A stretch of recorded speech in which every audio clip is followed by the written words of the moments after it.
Sebelum kita mulai, mari kita berdoa. Allah Bapa yang bertata di dalam kerajaan surga, kami sungguh bersyukur ya Tuhan, oleh karena Engkau adalah Allah yang baik. Engkau adalah yang mengasihi kami, Engkau Allah yang terus menjaga kami. Walaupun kami di tengah-tengah kondisi yang mungkin jauh dari ideal ya Bapa, di tengah-tengah pandemi corona ini, tapi kami ingin terus mengucap syukur ya Tuhan, oleh karena penyertaan-Mu yang begitu nyata. Oleh karena Engkau berikan kami kesempatan pada hari ini untuk boleh bersama-sama dari tempat kami masing-masing mendengarkan dan merenungkan kebenaran dari firman Tuhan. Kiranya ya Bapa, pada hari ini Engkau karuniakan kepada kami masing-masing hati yang penuh dengan kerendahan hati yang mau dibentuk. Agar kiranya ya Tuhan, bersama-sama kami boleh dapat merenungkan dan memikirkan kebenaran dari firman Tuhan. Sekiranya firman-Mu yang kami dengarkan pada hari ini tidak menjadi sekedar rutinitas belaka, tidak menjadi sekedar pengetahuan belaka, tetapi firman-Mu boleh sungguh-sungguh menjadi firman yang mengubahkan kehidupan kami. Di dalam nama Tuhan Yesus Kristus kami berdoa dan mengucap syukur. Amin. Ya, jadi kesempatan hari ini ya, gua Angga mau sedikit sharing. Di sesi hari ini kita mau sama-sama merefleksikan topik yang ketiga dari sesi Grenade. Judulnya Breakthrough. Jadi kan kita udah jalan nih Grenade, walaupun unfortunately kita nggak bisa ketemu, tapi gue bersyukur banget dengan adanya kemajuan teknologi kita bisa tetap jalan terus, kita bisa terus sama-sama belajar, bisa terus sama-sama merefleksikan kebenaran firman Tuhan ya. Jadi sebelumnya 2 minggu ke belakang Loseri udah ada bahas tentang creation, dan minggu lalu Loseri ada bahas tentang fall, tentang penciptaan dan tentang kejatuhan dalam dosa. Dan hari ini kita mau ngelanjutin lagi tentang penebusan. Jadi kan manusia diciptakan pada awalnya baik, tapi kita tahu sama-sama sangat disayangkan Adam waktu itu makan buah yang harusnya nggak boleh dimakan, maka dia jatuh ke dalam dosa. Dan oleh karena itu Tuhan menyediakan sebuah rencana keselamatan yang digenapi pada hari Paskah nanti. Itu penebusan atau redemption bahasa Inggrisnya ya. Jadi ya itu yang akan kita bahas pada hari ini, tentang apa sih penebusan itu, apa signifikansi penebusan di dalam kehidupan kita. Jadi sifatnya gue juga kembali hari ini ngajak kita untuk jujur dan refleksikan ya. Jadi gue nggak berniat sekedar membagikan pengetahuan, tidak sekedar kita belajar Alkitab tapi gue berharap kita benar-benar boleh merenungkan firman Tuhan. Bagaimana sekiranya hidupku berelasi dengan firman Tuhan ini, apa yang sebenarnya, kayak firman Tuhan itu kan kadang kesannya firman Tuhan ya jauh, firman Tuhan nggak ada, ya cuma pengetahuan, tapi gue nggak pengen begitu. Gue pengen bagaimana firman ini bisa bekerja dan mengubah hidupku. Jadi mungkin di tengah biasanya kita rutinitas ya, kerja dan kuliah, pagi-pagi bangun, makan, aktivitas rutin, pulang, udah sore, kita makan malam, mandi, nggak lama tidur, tiap hari begitu. Tapi kesempatan ini kita dikasih kesempatan, kebanyakan dari kita oleh karena kondisi, kita dikasih waktu untuk tanda kutip fleksibel lah, lebih bebas. Walaupun tetap mungkin kita kan work from home, kerja dari rumah harusnya ya. Tapi at least kita mungkin juga satu, kerja dari rumah jelas relatif lebih santai. Yang kedua, mungkin yang biasanya kebuang waktu 2 jam, 1 jam 2 jam buat transport, kita punya extra time, kita punya waktu lebih ya. Dan juga tentunya waktu yang kita bisa pakai buat renungkan firman, bisa untuk lebih mikirin lah hidup ini buat apa gitu. Karena kita kan biasanya mungkin terlena dengan rutinitas, tiba-tiba rutinitas ini terpatahkan gitu. Dan hidup ini untuk gue sendiri aneh, karena berasa banget karena virus corona ini, rutinitas yang biasanya gue jalani, hidup yang begitu cepat berjalan, tiba-tiba kok kayaknya berubah jadi ada yang beda. Dan tentunya kadang-kadang gue ngerasa kok hari berjalan dengan sangat lambat. Jadi di satu sisi gue bisa cukup ngomong bersyukur kita punya kesempatan, karena nggak banyak kesempatan yang seperti ini kita bisa alami ya setelah kita lulus dari kuliah khususnya. Tapi mungkin di satu sisi, di tengah-tengah virus corona ini, rasanya hidup itu jadi chaos, jadi hektik gitu. Begitu banyak ketidakpastian ya, uncertainty. Di tengah semuanya ini, jangan sampai ya, tapi gue berharap jangan sampai kita jadi lupa bahwa sebenarnya sebentar lagi nih kita mau memperingati hari Jumat Agung dan Paskah. Di tengah-tengah ketidakpastian, di tengah-tengah kekhawatiran, jangan-jangan fokus kita akhirnya lupa karena kita cuma ingat tentang corona gitu. Walaupun memang kemungkinan besar gue lihat sih kita nggak mungkin bisa ibadah bareng di gereja, tapi gue berharap melalui sesi ini sama-sama kita bisa tetap merenungkan signifikansi dari kematian dan kebangkitan dari Tuhan kita Yesus Kristus. Mungkin kalau kita refleksi ya dari awal tahun 2020, ingat nggak dari awal tahun aja kita udah Indonesia khususnya kebanjiran. Lalu nggak lama ada kejadian, kalau yang ngikutin, Iran nyerang Amerika.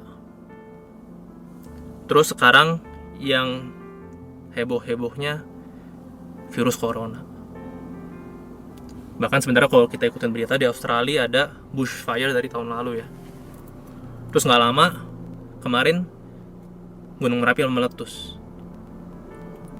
Kejadian lagi pesawat Lion Air meledak di Filipina baru semalam. Lalu ada tokoh-tokoh besar kayak Kobe Bryant tiba-tiba usia yang relatif muda, kita nggak expect lah, meninggal kecelakaan helikopter. Data terakhir kalau kita lihat, coronavirus udah cukup serem ya. Indonesia udah 1000 lebih. Bahkan di Tangerang ini udah termasuk zona merah. Secara global udah lebih dari 500 juta orang kena. Kalau kita lihat data-data di negara-negara yang maju, US, Jerman, itu kayaknya kesannya penyebarannya tuh nggak bisa dikonten gitu. Jadi sebenarnya kalau kita lihat nih kondisi yang dunia lagi lalui, ini kondisi yang begitu real, nyata, penuh penderitaan ya, penuh kekhawatiran. Gue bisa bilang untuk gue pribadi, kematian itu tidak pernah terlihat senyata ini gitu, bahwa kematian dan penderitaan. Karena kondisinya begitu real. Sekarang hidup kita tanda kutip terganggu loh. Mungkin kalau urusan kerja dari rumah kita seneng ya, happy aja, gaji jalan terus, tapi nggak usah kerja. Cuman di sisi lain kita nggak bisa ke mall, kita nggak bisa lagi kumpul sama teman-teman. Bisa sih, cuman kayak kalau gue personally, nyokap gue ngelarang keras gitu. Memang terus toh mall-mall pada tutup, kita nggak bisa lagi ke gereja, ya kan? Bahkan kalau soal korban jiwa di daerah kita di BSD Alam Sutra tuh udah begitu dekat lah, begitu nyata kondisi ini. Nah, jadi mungkin satu hal yang pengen gue ajak kita sama-sama pikirkan pertama-tama di tengah-tengah kondisi seperti ini, ketika kita diperhadapkan dengan krisis yang seperti ini gitu, di tengah-tengah corona udah mulai heboh, bagaimana kita menanggapinya? Tentu ada dua. Yang pertama, apakah kita cemas, ketakutan, mencekam, yang sampai benar-benar kayak khawatir banget? Atau yang kedua bisa juga kita denial, kita cuek aja. Atau banyak yang mikir, kan gue juga mikir begini sih, kayak gue masih muda lah, katanya kan corona karena anak muda tuh ya nggak mematikan lah, nggak fatal. Ya tentu dua reaksi ini bukan reaksi yang baik. Terlalu khawatir juga nggak bagus, berarti kan kita bisa-bisa jadi kayak parno ya, dan kok kesannya nggak punya iman gitu. Tapi di satu sisi kalau kita cuek juga sama aja, berarti itu nunjukin kita egois banget. Kita kayak ya nggak peduli, yang penting hidup gue nyaman, yang penting gue masih bisa makan, gue masih bisa main, masih bisa happy, ya udah itu aja. Kita nggak mikirin kemungkinan kita jadi penyebaran virus buat orang lain atau gimana. Di tengah-tengah ini semua, belum lagi kalau udah kerja, itu yang bisnis sendiri, setelah corona recovery, kemungkinan krisis ekonomi itu begitu nyata, global. Nah, jadi menurut gue ini kondisi-kondisi seperti ini yang tidak menyatakan ada positivisme sama sekali, kesannya kok masa depan buruk banget ya. Ini sebuah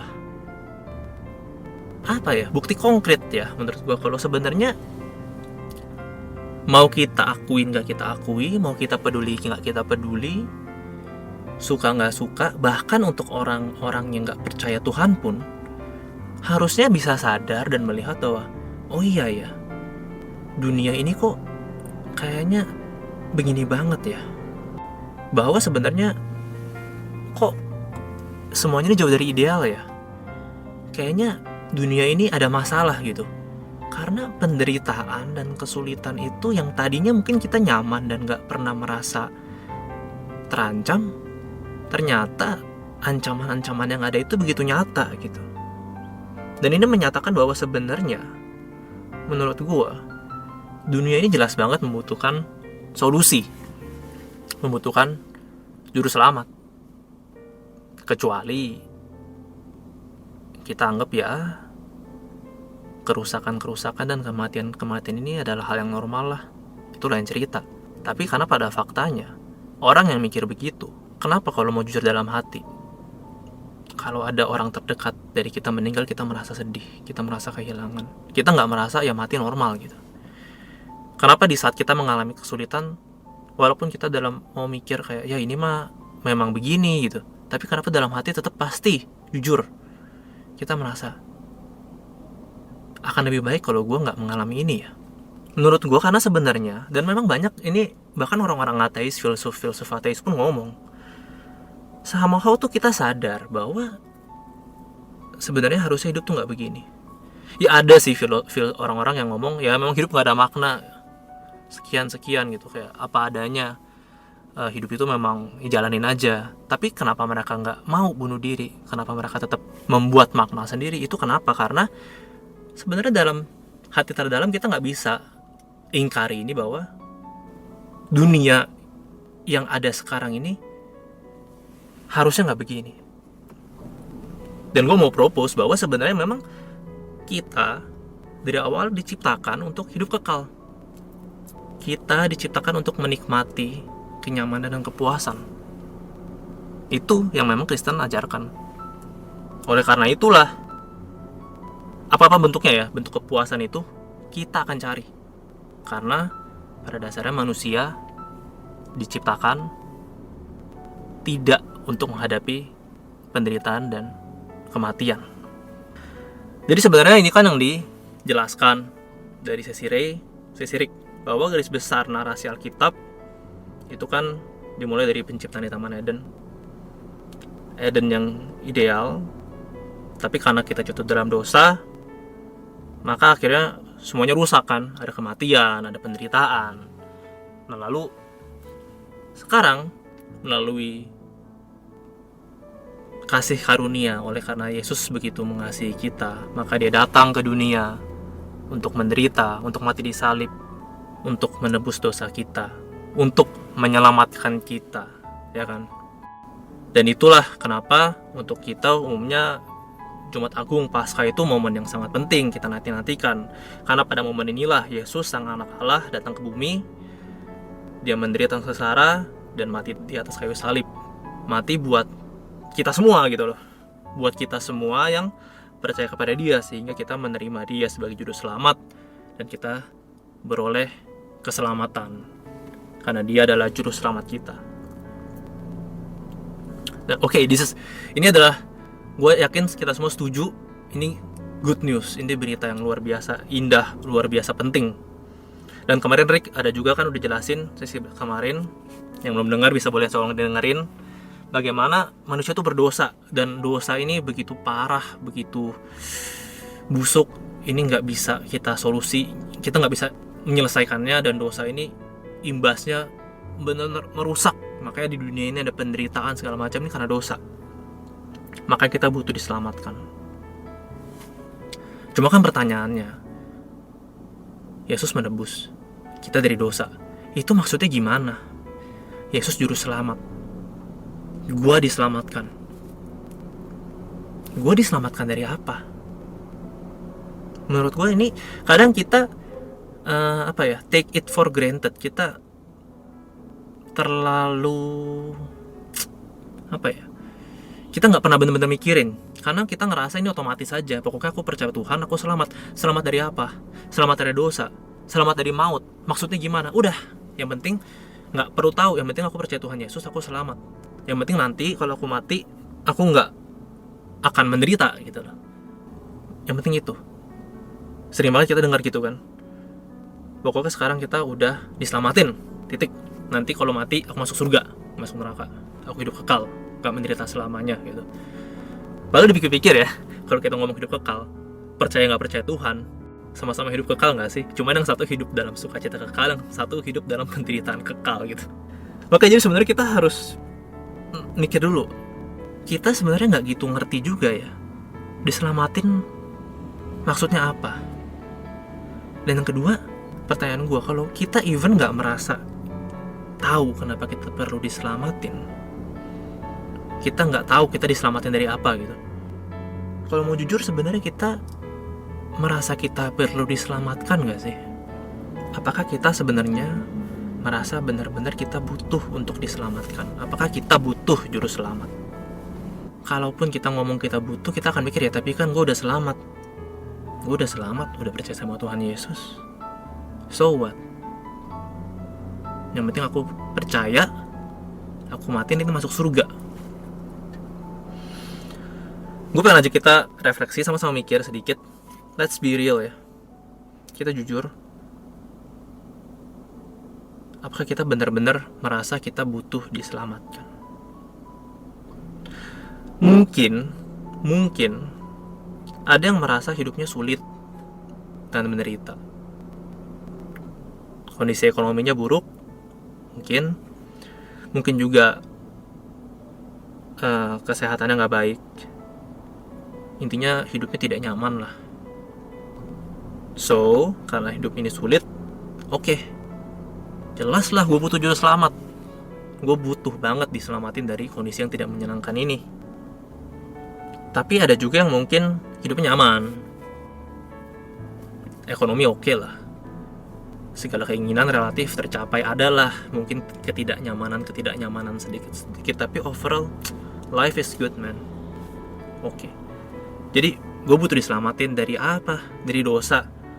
Ya iya sih, karena kita bilang gue berdosa ya, jadi gue butuh lah diselamatkan dari dosa, biar nanti kalau aku mati, aku nggak menerima penghukuman.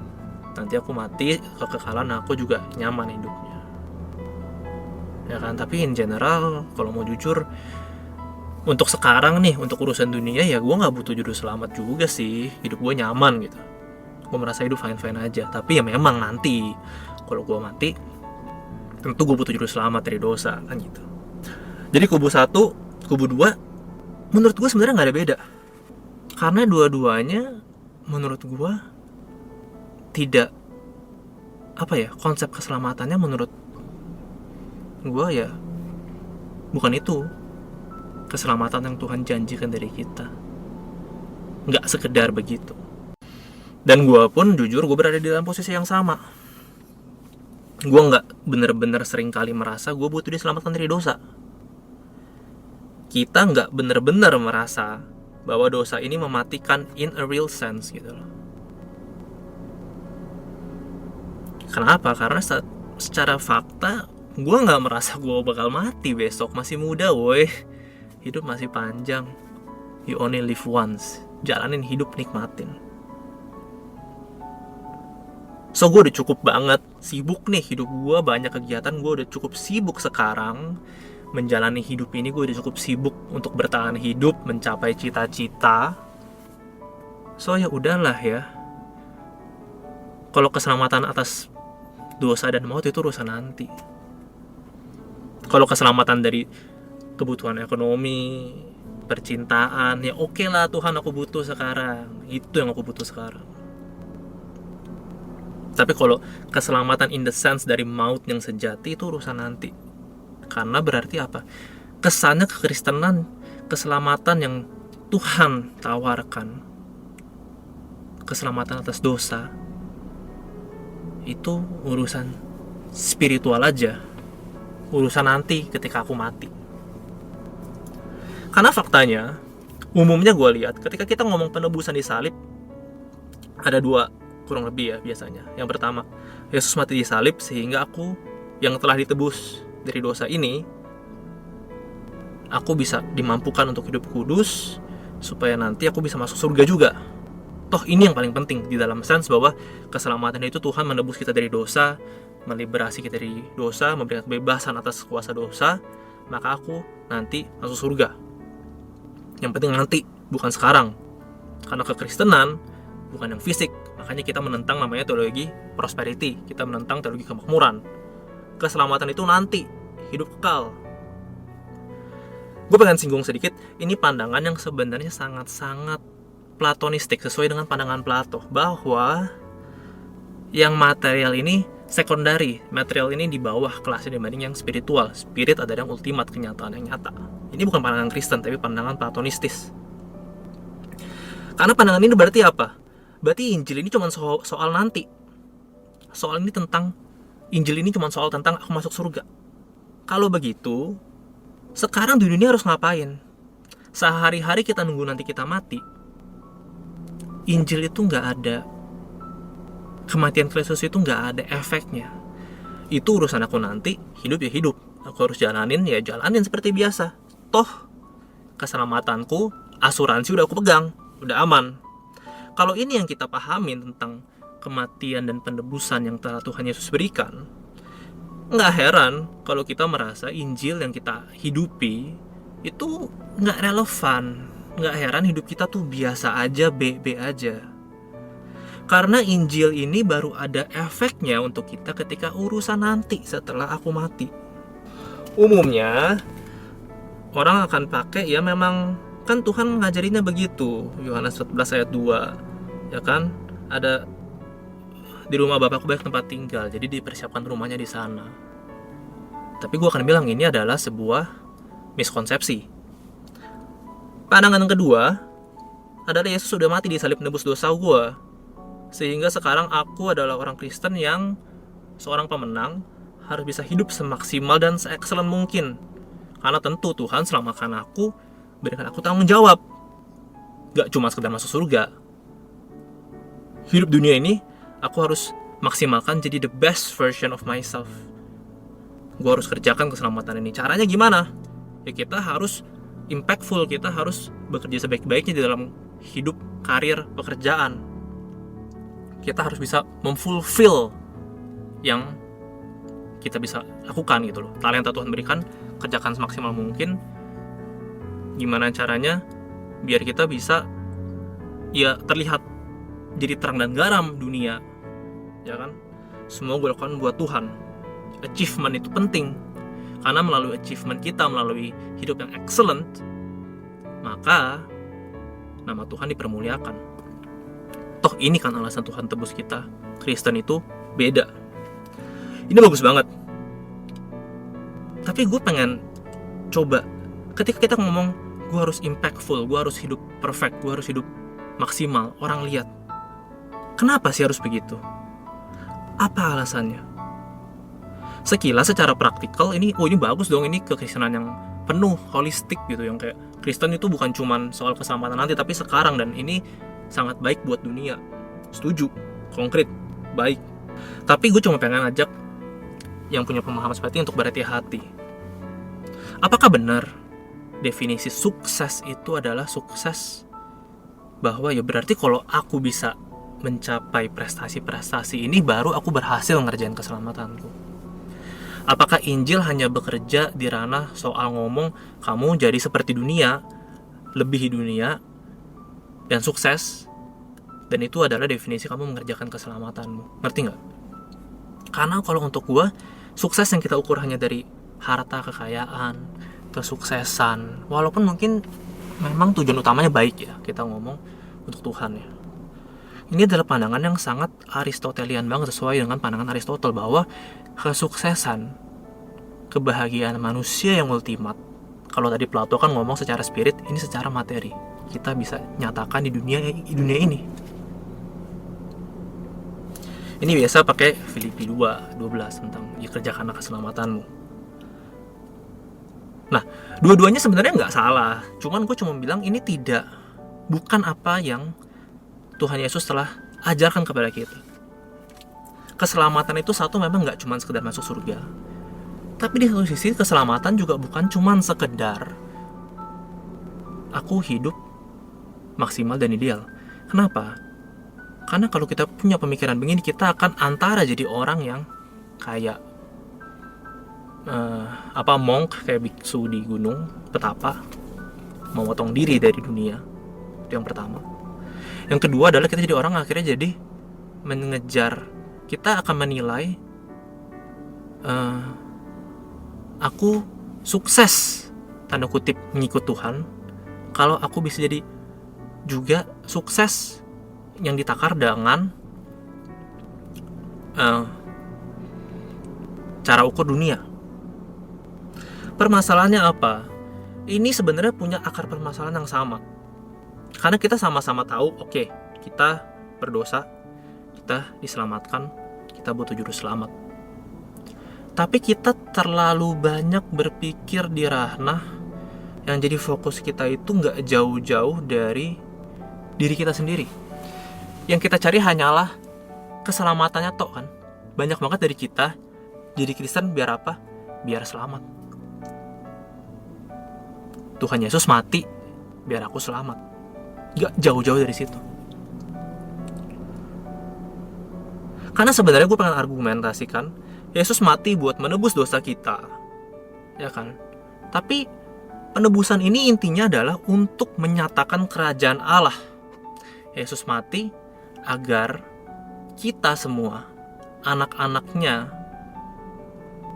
bisa diselamatkan, in a sense, dalam maksud kita kembali ke dalam keluarga dan kerajaan Allah, dan kerajaan Allah dinyatakan di muka bumi.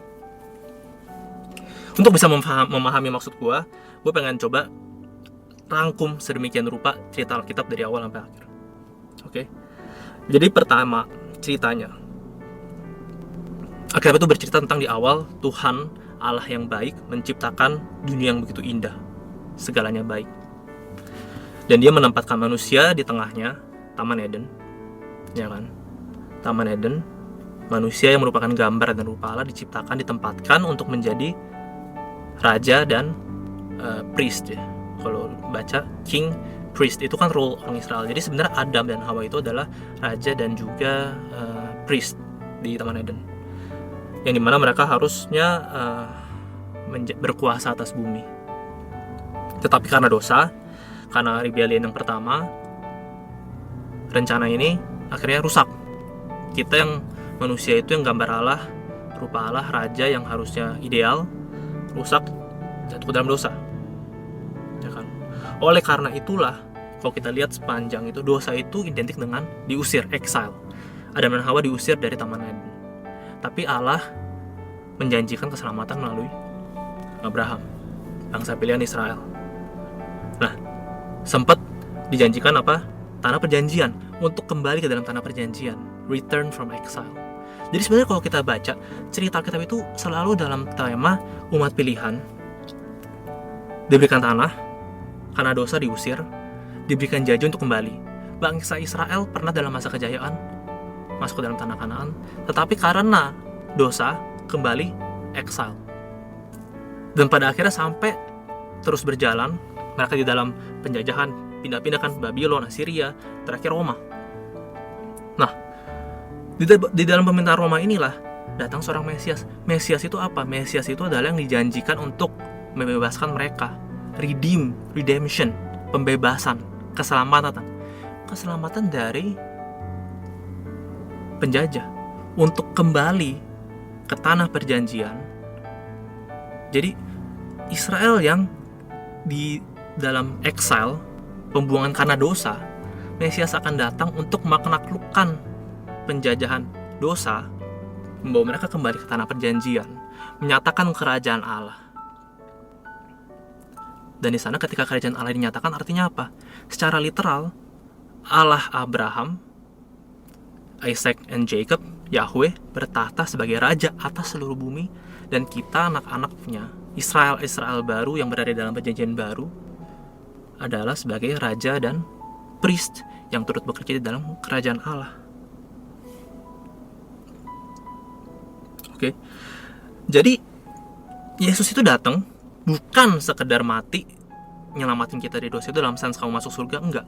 Bukan juga sekedar kamu mati, kamu sukses dengan cara dunia, enggak pernah begitu. Karena Yesus, kalau ingat khotbah di bukit, ingat pengajaran Tuhan Yesus sudah datang ke dunia menyatakan kepada kita bahwa enggak, cara main kita, cara hidup manusia itu rusak, tidak sesuai dengan apa yang Tuhan kehendaki. Oleh karena itu orang-orang yang diselamatkan, yang adalah bagian dari kerajaan Allah, ya kan, sudah sepantasnya hidup seperti warga dari kerajaan Allah, hidup berbeda dari dunia, memiliki hidup yang baru untuk menyatakan kemuliaannya dan menjadikan semua orang bangsa murid dari Tuhan Yesus Kristus. Dan semuanya dilakukan untuk kita semua. Jadi in a sense, dunia yang jatuh dalam dosa membutuhkan juru selamat, bukan supaya kita selamat, bukan itu, tapi agar rencana awal ketika Tuhan menciptakan Eden, di mana seluruh ciptaan dan dunia memiliki shalom, damai sejahtera, yang rusak shalom itu karena dosa, bisa kembali direstorasi. Nah, pertanyaannya, apakah kita sungguh-sungguh berpikir ketika ngomong keselamatan, kita berpikir tentang ini semua, tentang kerajaan Allah, tentang bagaimana menggenapi shalom, bagaimana kita menjadi orang-orang yang tidak sama seperti dunia, karena cara dunia itu cara yang rusak, tapi kita menjadi anak-anak Allah yang membawa damai, yang membawa transformasi, yang membawa restorasi yang nyata di dunia ini. Itu teorinya, itu yang bagaimana cerita garis besarnya dibaca oleh yang dibaca dan dimengerti oleh orang-orang Israel pada zaman itu, bahwa memang ya Yesus itu Mesias yang memberikan mereka pembebasan, mati buat mereka, hidup kekal. Makanya kekristenan bisa berkembang karena mereka mengerjakan itu. Tapi apa hubungannya sama gua, apa relevansinya sama kehidupan kita sekarang? Apakah maksudnya berarti aku kayak gimana prakteknya gitu? Itu kan jadi pertanyaan kita sekarang. Ada 3 poin. Menurut gua sama seperti orang Yahudi pada masa itu, ya kan? Kita sama seperti mereka karena kita punya status dari kecil sebagai orang Kristen. Kebanyakan lah, kayak gue pribadi ya, banyak dari kita pokoknya kita udah orang Kristen. Ada yang dari kecil, dari bayi udah dibaptis, remaja udah sidi, kita tuh udah kayak orang Israel pada saat Yesus datang. Kita merasa kita sudah menjadi bagian dari keselamatan, kita udah diselamatkan, ya kan? Tapi jangan-jangan sebenarnya kita sama. Kenapa Yesus datang waktu itu? Kenapa Yesus banyak menegur, kasih parables, kasih perumpamaan? Karena Yesus mau negur orang-orang Yahudi bahwa mereka merasa mereka adalah bangsa pilihan, tapi itu Tuhan bilang enggak, karena sebenarnya kamu nggak ngerti apa yang aku mau gitu loh. Kamu merasa kamu dari menjadi bagian kerajaan Allah, tapi padahal sebenarnya enggak, karena keselamatan yang kamu pahamin bukan keselamatan yang ingin Tuhan Yesus berikan. Pada saat itu orang Yahudi mau selamat dari penjajahan Roma dengan caranya mereka, yaitu gimana? Secara politis melawan. Jadi Mesias itu harus Mesias yang membebaskan dan menaklukkan Roma, lalu mereka bisa jadi kerajaan yang nyata, kerajaan Israel yang bertata atas seluruh bumi. Jangan-jangan kita kayak begitu. Kita punya ideal yang mungkin kita nggak berkuasa, cuman ideal Mesias itu tuh beda.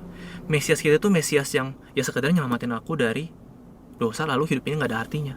Atau Mesias kita itu Mesias ya pokoknya aku bisa melalui pertolongan Tuhan mengerjakan apa yang aku bisa kerjakan supaya aku memuliakan Tuhan.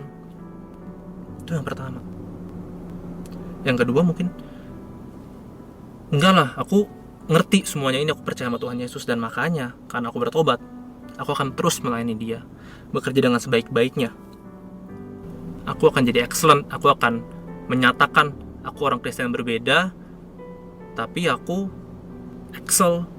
Makanya nanti dengan prestasiku, dengan kesuksesanku, orang-orang melihat aku dan akhirnya bisa melihat kalau oh, ini loh orang Kristen yang sejati, yang setia, pasti akan impactful karena Tuhan memberkati dia dalam sense apapun. Atau yang paling ekstrem yang ketiga, gue nggak peduli lah, tetap kayak gini-gini, apa sih relevansinya?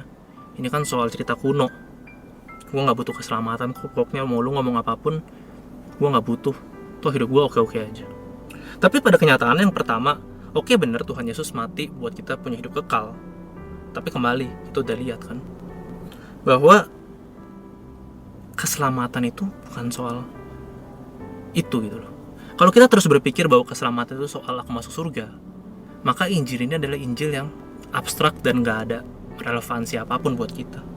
Kita harus ingat bahwa Yesus mati di surga, Yesus mati di salib, bukan cuma sekedar biar aku masuk surga. Tapi keselamatan yang kita dapatkan dari dia, itu bukanlah sebuah akhir dari perjalanan, tapi itu adalah sebuah permulaan. Permulaan dari apa? Dari kisah kita di dalam kisah kerajaan Allah. Lalu kalau orang bilang aku udah percaya bla bla bla, tugasku bekerja bagi Allah, gue pengen aja kita mikir, ketika kita ngomong keselamatan, ketika kita ngomong aku bertobat dan aku percaya, apa sih sebenarnya kita maksud dengan itu? Karena kalau menurut N.T. Wright dalam konteks aslinya, secara sosial, politik, dan budaya ya, pertobatan itu adalah adherence and allegiance to Jesus. Artinya apa? Pertobatan itu adalah menaruh komitmen dan kesetiaan hidup kepada Yesus. Nah, ini yang akan jadi masalah ketika orang bilang ikut Tuhan harus excel di dunia dan menyatakan melalui excellence kita, melalui prestasi kita menyatakan kemuliaan Allah. Karena yang jadi masalah pada masanya Tuhan Yesus tidak pernah ikut cara main dunia.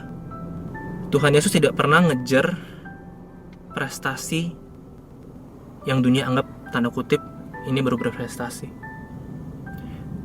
Tuhan Yesus menyatakan kerajaannya itu dengan cara yang di mata dunia adalah bodoh, yang di mata dunia adalah suatu hal yang gak masuk akal. Maksud gue begini, kalau kita fokusnya bagaimana aku bisa memuliakan Tuhan dan mengukur kesuksesan dari cara kita memuliakan itu dari outcome, dari hasil yang telah kita kerjakan, dari sukses kita, itu menurut gue kita miss the point. Karena yang Tuhan minta itu bukan itu, tapi dia minta kita untuk setia. Dia minta kita untuk menyerahkan hidup kita. Dia minta kita untuk menghidupi hidup yang dia berikan kepada kita, walaupun mungkin kadang dunia lihat ini hal yang bodoh, walaupun mungkin kadang kita terlihat malah gagal di mata dunia. Tuhan tidak menginginkan sekedar kesuksesan, dia lebih menginginkan sebuah kesetiaan. Dan ini gue akan challenge buat orang-orang yang anggap orang kekristenan ini gak ada hubungan, bukan jawaban, dan gak penting. Dan ini nyambung sama yang sebelumnya ya. Kenapa? Sadarkah kita ribuan tahun udah ya peradaban, oke lah yang modern, peradaban modern 500 tahun terakhir atau 100 tahun terakhir, begitu banyak permasalahan dunia dan banyak orang berusaha cari solusi kan. Kenapa? Karena kita tahu ada penderitaan. Gue nggak ngomong soal sakit penyakit deh, gue ngomong sesuatu yang sangat relatable dan relevan. Oke, soal kemiskinan, soal inequalities ya. Di masa corona ini kita lihat banyak orang akhirnya jadi survival of the fittest. Yang punya uang survive, bisa berobat. Yang punya uang survive, bisa beli makanan, bisa nyetok, ya kan? Yang punya uang nggak perlu kerja, hidup nyaman. Sekarang kalau kita berpikir orang Kristen solusinya, oke, jangka pendek benar kita kasih bantuan. Tapi ini jadi masalah, kenapa? Keadaan seperti ini nggak cuma terjadi di saat corona sebenarnya.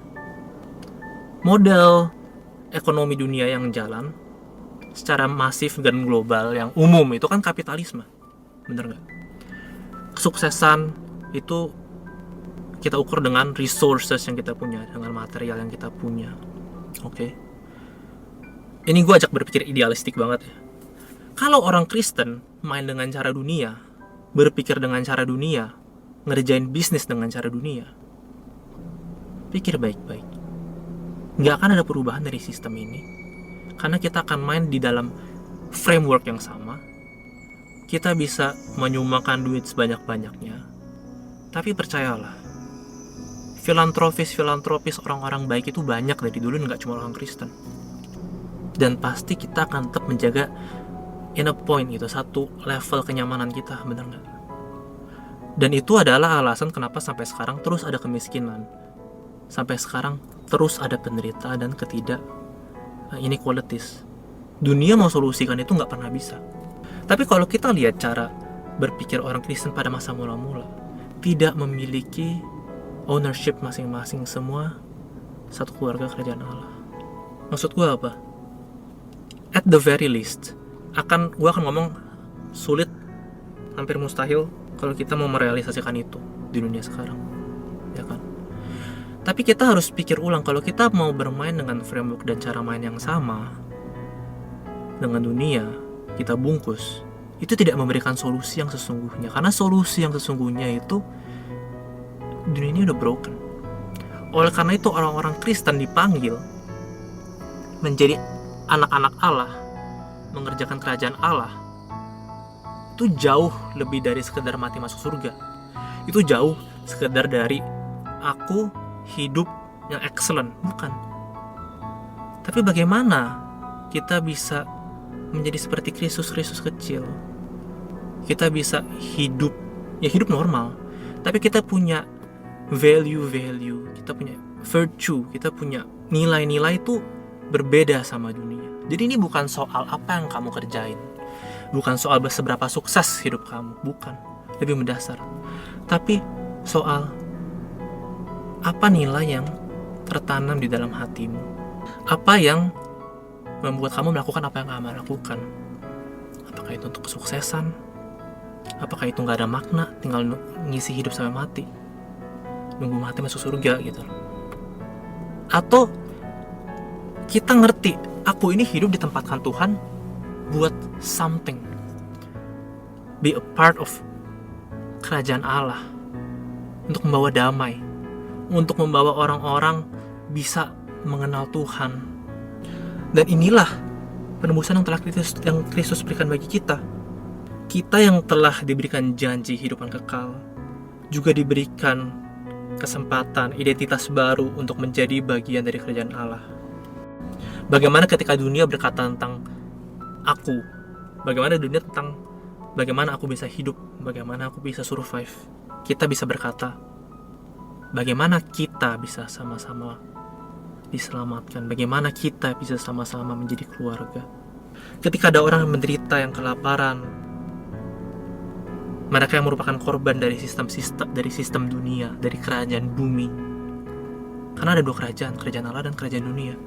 Bagaimana ketika kita melihat orang-orang yang terperangkap di dalam kerajaan dunia ini, kita bisa memiliki kerinduan, kita bisa juga action untuk membawa mereka masuk ke dalam kerajaan Allah.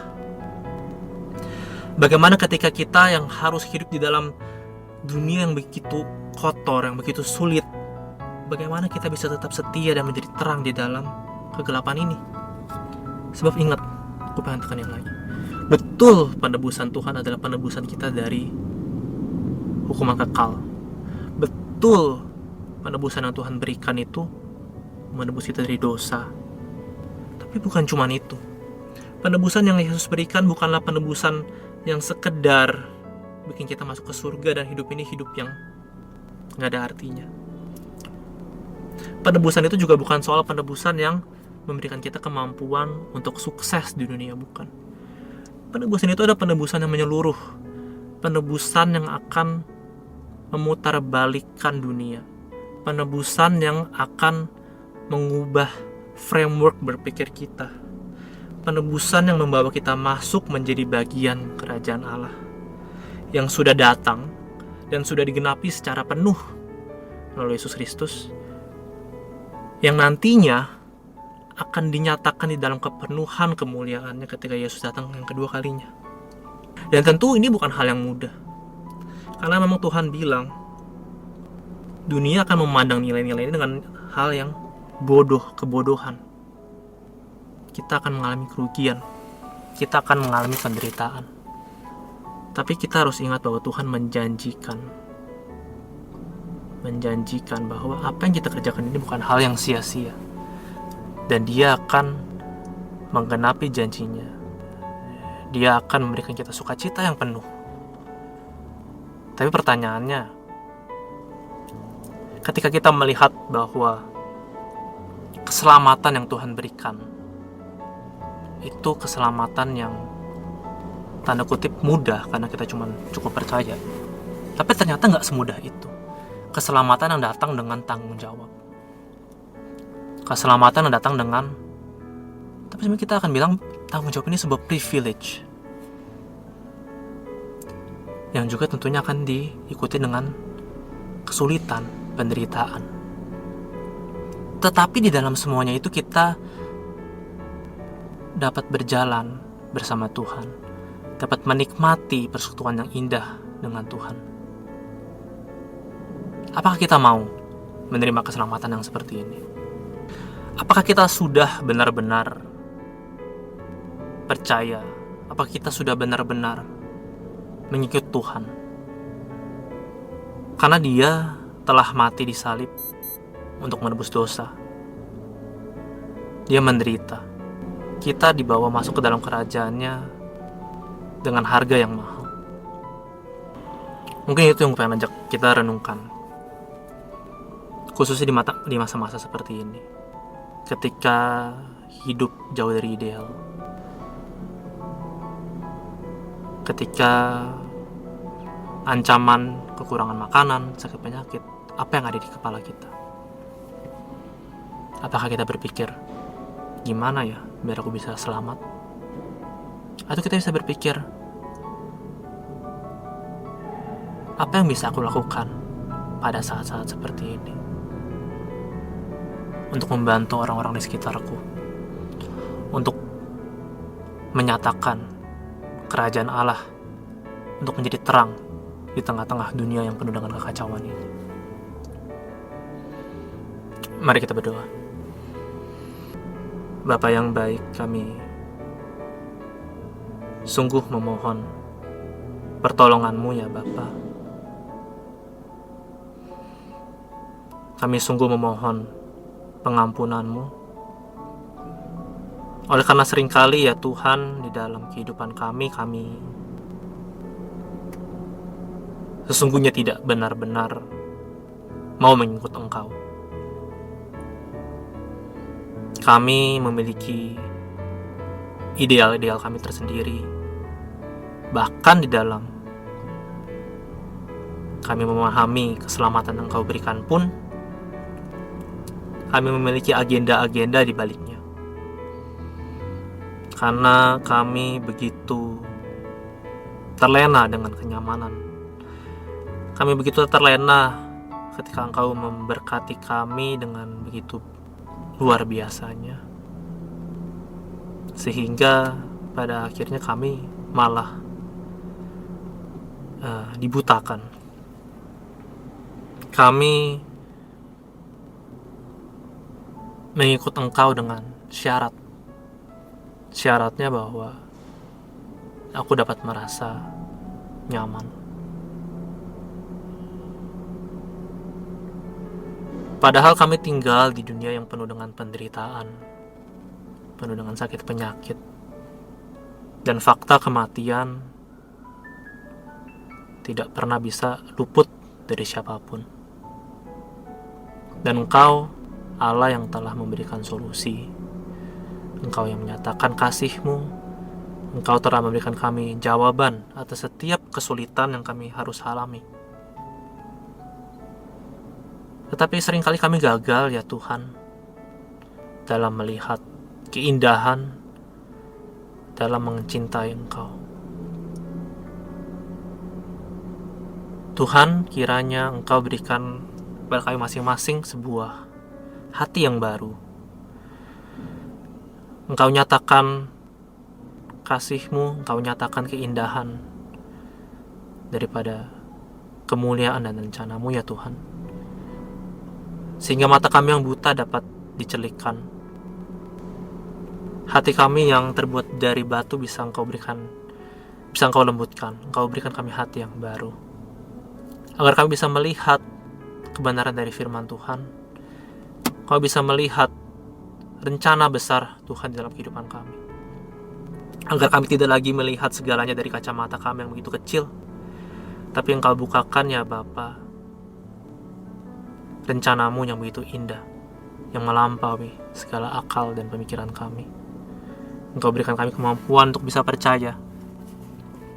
Engkau terus sertai kami, agar setiap dari kami yang telah menerima Engkau sebagai Tuhan dan Juru Selamat kami bisa sungguh-sungguh menghidupi keselamatan yang telah Engkau berikan, mengerjakan bagian kami di dalam kerajaan-Mu,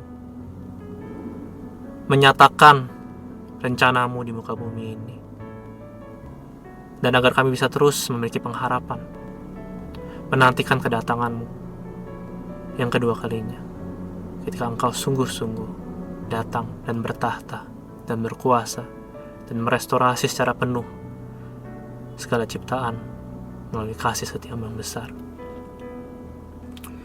Sekiranya ya Bapa, perenungan ini bisa Engkau terus tanamkan dalam hati kami, tidak sekedar di dalam pikiran kami, tapi sungguh-sungguh mengubah hidup kami, mempersiapkan kami untuk memperingati Paskah, memperingati Jumat Agung dan Paskah ya Bapa. Dan firman-Mu ini bisa terus bertumbuh dan berbuah di dalam kehidupan kami. Hanya dalam nama Tuhan Yesus Kristus kami berdoa dan mengucap syukur. Amin.